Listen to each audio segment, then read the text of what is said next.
Ted Cruz believed he could embarrass freshman Congresswoman Jasmine Crockett during a tense Senate Judiciary hearing. What followed left the Texas senator stunned and created one of the most widely shared political moments of 2025. Cameras were rolling live on C-SPAN when Cruz, wearing his usual confident smirk, launched what he thought would be a damaging attack on the young Texas Democrat. But Crockett had been preparing for this moment her entire career. What she revealed next didn't just quiet Cruz. It shut him down so completely that within minutes, Cruz' meltdown was trending across the globe. Before we get into this remarkable political exchange, make sure to hit that subscribe button and share in the comments where you're watching from. You won't want to miss how this freshman lawmaker just reshaped the political landscape in Texas. From the moment the confrontation began, the tension was obvious. Political insiders sensed something major was coming. Cruz had been targeting Crockett for weeks, dropping subtle insults about new Democrats in interviews and online posts. He had been building up to this moment, planning to use a high-visibility hearing to show his power over the next wave of Democratic leaders. But what Cruz didn't realize was that Crockett had been studying him just as closely.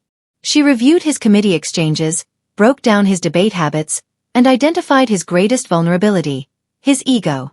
Cruz's constant need to appear as the smartest voice in the room made him easy to predict. And Crockett was about to use that predictability to take him apart. The Senate Judiciary hearing room was packed with reporters, cameras, and a heavy sense of anticipation. Major networks sent their best political correspondents, convinced the hearing might produce major moments. Social media was buzzing long before it began, with political commentators speculating about a Cruz-Crockett clash for days. Cruz sat adjusting his tie, that familiar confident grin returning as he prepared to do what he believes he excels at, shutting down opponents with what he calls constitutional logic. His team had armed him with a thick packet of talking points, constitutional notes, and attacks on Crockett's record. But across the room, Jasmine Crockett remained calm and focused, hands folded neatly, eyes sharp and steady. She knew this showdown was coming, and she was ready. To understand why this exchange was so intense, it's important to know who these two political figures are, and why their clash felt unavoidable. Ted Cruz, the 54-year-old Harvard Law graduate, has served as Texas's high-profile senator since 2013. Known for his aggressive debate approach and constant constitutional references, Cruz built his brand on confronting opponents with rehearsed arguments and legal details. He's the senator who once filibustered for 21 hours, challenged Donald Trump in 2016, and rarely walks away from a fight. Cruz views himself as the constitutional expert in any room, convinced he can out-argue anyone with his intellectual strength. But here's what makes Cruz effective. He's deliberate. Every argument is planned, every line crafted for maximum impact. He studies opponents carefully, identifies their weak points, and strikes with precision. Cruz had kept an eye on Crockett from the moment she entered Congress, waiting for the chance to prove dominance over what he assumed was an inexperienced newcomer from a safe Democratic district. On the other side is Jasmine Crockett, the 43-year-old civil rights attorney turned congresswoman representing Texas's 30th district. But the freshman title doesn't tell the full story. Before entering politics, Crockett spent years as a criminal defense attorney, working cases that required quick thinking, relentless focus, and zero fear. She didn't build her career on speeches. She built it on courtroom battles where hesitation could cost someone their freedom. She faced strict judges, tough prosecutors, and difficult odds long before stepping into Congress. Crockett grew up in St. Louis, fought her way through law school, and earned respect defending people society often ignored. When she came to Texas and entered public service, she carried that same determination with her. Titles, elite degrees, or long political resumes don't intimidate her. In fact, she thrives in direct confrontation. What makes this moment significant goes beyond their personal clash. This isn't just two elected officials disagreeing. This is a symbolic fight between the old political establishment and a new generation of leaders. Traditional strategy versus genuine authenticity. Cruz embodies the part of Washington many voters are tired of, the sense of superiority, the constant constitutional lectures, and the belief that elite credentials make someone untouchable. Crockett represents the opposite, real experience, practical judgment, and the willingness to call out hypocrisy no matter who is present. She belongs to a new generation of leaders who refuse to follow the old traditions of polite disagreement and quiet political maneuvering. The stakes in this hearing could not have been higher. Cruz was using the moment to position himself for another potential presidential run, signaling to conservative donors that he could still dominate debates and challenge Democratic voices. For Crockett, it was a chance to show that newer politicians were no longer willing to be intimidated by the long-standing political establishment. The hearing was officially about voting rights legislation, but everyone knew the real subject was power, respect, and who would shape the political narrative in today's America. Cruz arrived ready to make Crockett appear inexperienced and outmatched. Crockett came ready to show the public that his authority was not unquestionable. Adding to the tension was the personal history between the two Texas politicians. Cruz had spent years dismissing rising Democratic figures in Texas, especially women of color who challenged his standing. His past remarks about identity politics and inexperienced activists were widely understood as indirect shots at politicians like Crockett. This moment went beyond policy disagreements. It was personal. The national political climate made the exchange even more significant. With the 2024 elections approaching, both parties were searching for powerful moments to energize supporters and demonstrate readiness to fight. Cruz needed to reassure Republican donors that he was still the constitutional defender they admired in 2016. Crockett needed to show that the new Democratic generation would not back down from traditional political pressure. The voting rights issue alone was contentious, but the personal and political tension between these Texas figures created a confrontation that observers believed could influence both of their careers. The pressure had been building throughout the morning during the Senate Judiciary Committee hearing on voting rights. Cruz had been relatively quiet for the first 2 hours, taking notes, whispering to his staff, and occasionally smiling in a way that suggested he was preparing to challenge someone. The committee was reviewing the John Lewis Voting Rights Advancement Act. When Crockett began presenting evidence of voter suppression in Texas counties, she was precise, listing specific instances where polling sites had been closed in predominantly Black and Latino areas, voter registration organizers had been prosecuted, and election officials had been removed for resisting discriminatory policies. "The evidence is clear," Crockett said, raising a thick folder. "Texas has deliberately targeted communities of color to reduce their voting strength. This is not speculation. It is documented." That was when Cruz leaned forward, his posture showing he had been waiting for this point. "Mr. Chairman, may I interrupt the gentlewoman from Texas?" he said, using a tone of forced politeness. "I believe it's important that this committee work with accurate information, and I'm concerned that the freshman congresswoman may not fully understand the complexities of Texas election law." The room went silent. Reporters stopped writing. Cameras focused in. Cruz had not only called her a freshman, the standard political dismissal, but also implied she did not understand her own state's laws. Crockett responded calmly. "Senator Cruz, did you just suggest that I don't understand Texas law? The same law I've practiced for more than 15 years. But Cruz continued. He stood, adjusted his jacket, and began a lecture he clearly believed would weaken her position. "Congresswoman, with all due respect to your limited background in federal constitutional law, this committee needs to understand the correct legal framework. I've argued 9 cases before the Supreme Court. I studied constitutional law long before you even began practicing. And what I see here is a basic misunderstanding of the Voting Rights Act, the Constitution, and long-standing legal precedent." Conservative members nodded. Cruz was now pacing slightly, gesturing like a professor. "The cases you referenced have been rejected by federal courts. The precedents you rely on have been overturned. And your interpretation of Section 2 of the Voting Rights Act shows a concerning lack of understanding of how constitutional analysis actually functions." He paused, clearly assuming he had delivered a decisive blow. His confident smirk returned. He believed he had publicly undermined a new member of Congress by questioning her legal expertise. Then something unexpected happened. Crockett smiled, not nervously, but with clear confidence. "Senator Cruz," she said steadily, "before you continue lecturing me on constitutional law, I believe this committee and the American people deserve to hear about your own record with legal accuracy." Cruz's expression tightened. Her tone suggested this was not heading in his favor. "I've listened as you cite your Supreme Court arguments and constitutional background. So let me ask, are you referring to the same Ted Cruz who pushed to overturn the 2020 election based on claims that every court in the country, including judges appointed by Republican presidents, ruled were meritless?" The tension rose again. Cruz's staff shifted uncomfortably. "Are we discussing the same constitutional expert who stood on the Senate floor on January 6 and voted to reject electoral votes based on theories your own Texas Secretary of State had already disproven?" Cruz attempted to interrupt, But Crockett continued. Because if we are going to talk about misunderstandings of constitutional law, then we should address how you have spent the last 4 years undermining the very democratic institutions you say you defend. The conservative committee members looked uneasy. This was not how these hearings normally unfolded. Usually, when Cruz began one of his constitutional lectures, Democratic witnesses either became defensive or attempted to match his legal language. They did not turn the tables and put him on the defensive. Cruz's face was starting to tense. His carefully prepared line of attack was falling apart. Worse, he was now forced to defend himself rather than challenge his intended target. Congresswoman, that is a complete mischaracterization of my position. And frankly, it's beneath the dignity of this committee too. Oh, we're talking about dignity now? Crockett interrupted calmly. That's interesting coming from someone who left for Cancun while Texans were freezing to death during the power grid crisis.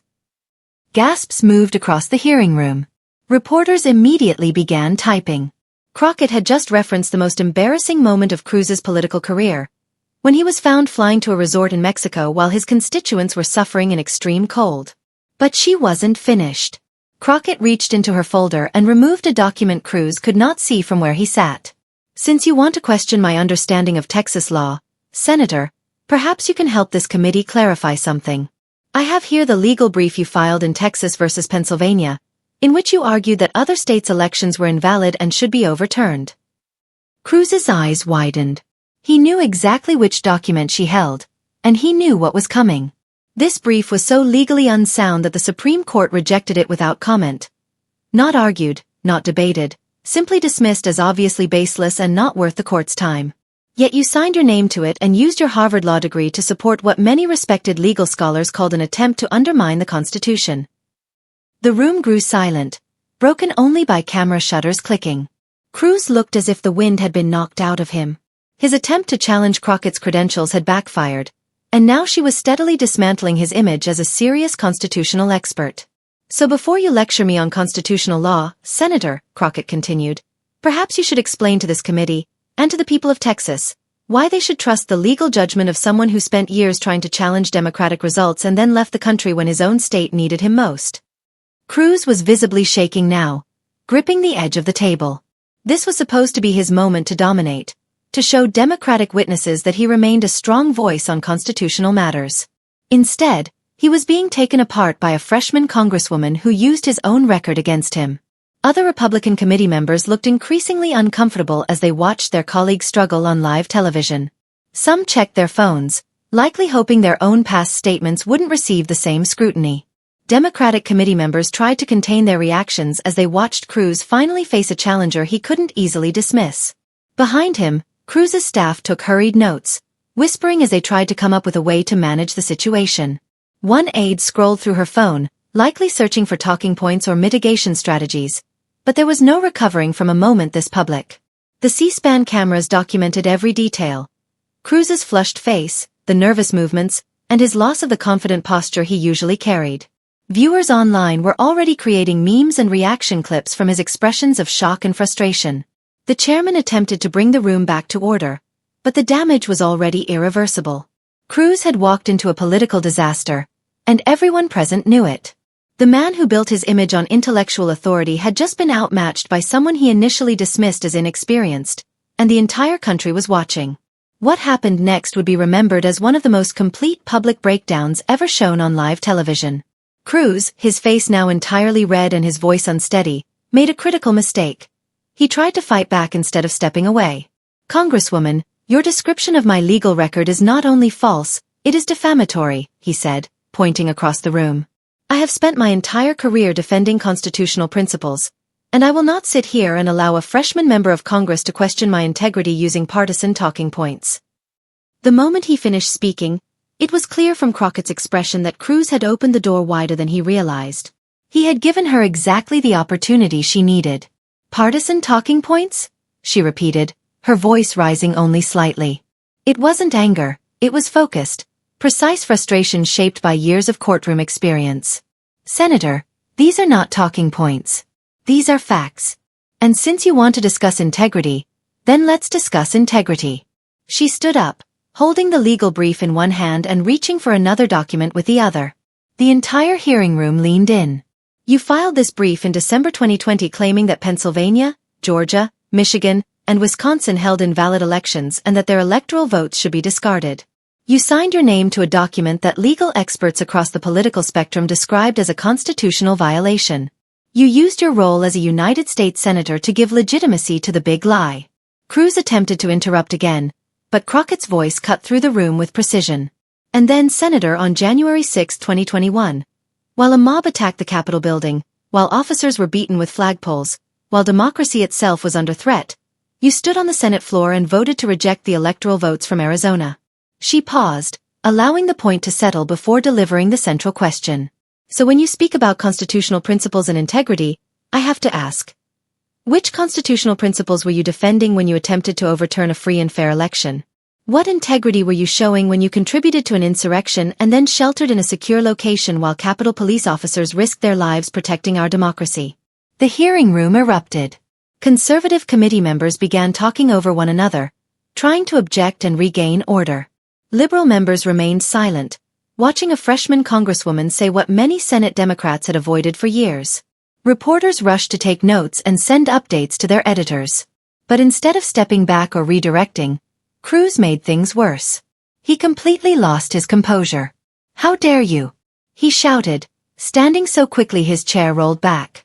"How dare you lecture me about January 6th? I condemned the violence. I never supported violence. For you to claim otherwise is an offensive lie." His voice cracked. His hands trembled. His usual polished, Harvard-trained demeanor was gone. This was Ted Cruz losing control on live television. And Crockett was not finished. "You condemned the violence, Senator? Truly?" Her voice was steady now, the tone of someone who knows the evidence is on her side. "Because I have your tweets from that day right here." She held up her phone, and the C-SPAN cameras zoomed in to capture it. At 2:38 p.m. on January 6th, while the Capitol was under siege, you tweeted, and I quote, "The objection I'm raising today has precedent." You were still defending your effort to reject electoral votes while people were literally trying to break into the Senate chamber. Cruz's face shifted from red to purple. His staff tried desperately to get his attention, clearly hoping he would stop, but he was already too far gone. "That's taken completely out of context," he shouted. "You're misrepresenting what I said. You're mischaracterizing my record." And that's when Crockett delivered her final response. "Senator, I'm not twisting anything. I'm an attorney, just as you claim to be. I know how to review legal documents, social media posts, and voting histories. And what I see is a man who spent 4 years weakening democratic institutions, who contributed to an insurrection, who left the country when his constituents were in crisis, and who is now losing his composure because a first-term congresswoman is asking him to answer for his decisions." She paused, looked directly into the C-SPAN camera, and addressed the public. "This is what accountability looks like. This is what happens when someone who has long relied on credentials and status is finally questioned by someone who isn't intimidated by his reputation, his Harvard background, or his Supreme Court arguments." Then she turned back to Cruz, who remained standing, still shaken, appearing as if his confidence had collapsed. "Senator, you came into this hearing assuming you could intimidate me because I'm new, because I'm a woman, because I'm black, because you believed your resume would pressure me into staying quiet. But what you didn't expect is that I have dealt with people like you my entire career.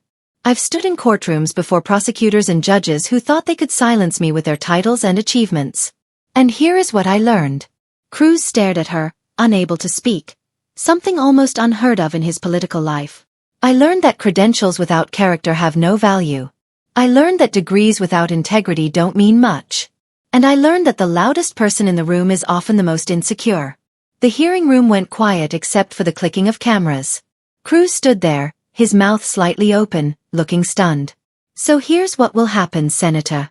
You're going to take your seat. You're going to stop interrupting witnesses. And you're going to let the qualified members of this committee have a real discussion about voting rights, because it's clear you are not prepared to lead that conversation." Cruz finally sat down, but the embarrassment continued. Committee Chairman Dick Durbin, clearly still processing what he'd witnessed, called for a short recess. But as members began to step away, Cruz made one more attempt to salvage the moment. "This is exactly what's wrong with politics today," he muttered into his microphone, apparently unaware it was still on. "No respect for experience, no respect for credentials. Only personal attacks. Crockett's voice cut through the room once more. The only personal attack came when you implied I wasn't capable of understanding Texas law. Everything else I said was based on your public record. If you can't tolerate discussion of your actual votes and actions, then perhaps public office isn't the right place for you. Cruz had no reply. For the first time in his political career, he was entirely speechless. He gathered his papers, avoided eye contact, and left the room during the recess. He did not return. The moment he walked out, the political landscape shifted. Almost immediately, clips of Crockett's exchange with Cruz spread across social media, and political observers rushed to interpret what they had just witnessed. The first signs of its impact came through the C-SPAN live stream comments, which exploded as viewers reacted to Cruz's silence. Messages like, "Did that really just happen?" and "Cruz just got dismantled," began appearing even before the recess began. The real surge came when the first Twitter clip went live at 3:47 p.m. Eastern. A Democratic staffer had already highlighted the key moment, Crockett's credentials without character line alongside Cruz's stunned expression, and posted it with the caption, "Freshman Congresswoman ends Ted Cruz's argument in 30 seconds. It gained 10,000 retweets in the first hour. By 5 p.m., Cruz meltdown was trending nationwide with over 100,000 posts. By 6 p.m., it was trending worldwide. The phrase, "credentials without character," became a separate trend as people used it to call out public figures who rely on titles rather than genuine leadership. One of the most viral posts was a side-by-side video. Cruz is confident, "I've argued 9 cases before the Supreme Court" statement from the start of the hearing, followed by his frustrated, "How dare you?" reaction. The contrast became an instant meme template. Conservative accounts tried defending Cruz, but the attempt backfired when one post read, "Ted Cruz was unfairly targeted by a radical Democrat." The replies were relentless. Users responded with footage of Cruz's Texas versus Pennsylvania brief, his January 6th vote, and photos of him at the Cancun airport during the Texas power crisis. One widely shared reply, with 50,000 likes, read, "Ted Cruz wasn't attacked.